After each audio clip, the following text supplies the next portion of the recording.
أنا مش مجنونة، بس أنا متأكدة إن في حد بيلمسني وأنا نايمة.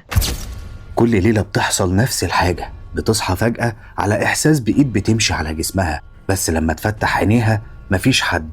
الكوابيس بقت متكررة بشكل يخوف، نفس المشاهد، نفس الأصوات، كأن حد بيحاول يوصل لها رسالة.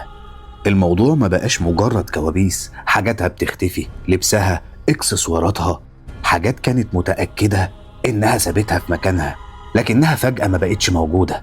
الأغرب من ده كله إنها بتسمع صوت حد من أهلها بيناديها، لكن لما بتروح تسألهم الكل بيأكد إنه مفيش حد ناداها. طب لو مفيش حد، ليه الصوت واضح بالشكل ده؟ وليه كل مرة بيجي من ناحية مختلفة في البيت؟ الناس اللي بتتعرض للمواقف دي ساعات بيبقى عندهم اضطرابات في النوم زي شلل النوم أو الهلاوس السمعية، لكن لو الحاجة بقت متكررة وملموسة يبقى التفسير أبعد من مجرد وهم. السؤال هنا، لو انت كنت مكانها كنت هتقدر تفرق بين الحقيقة والوهم؟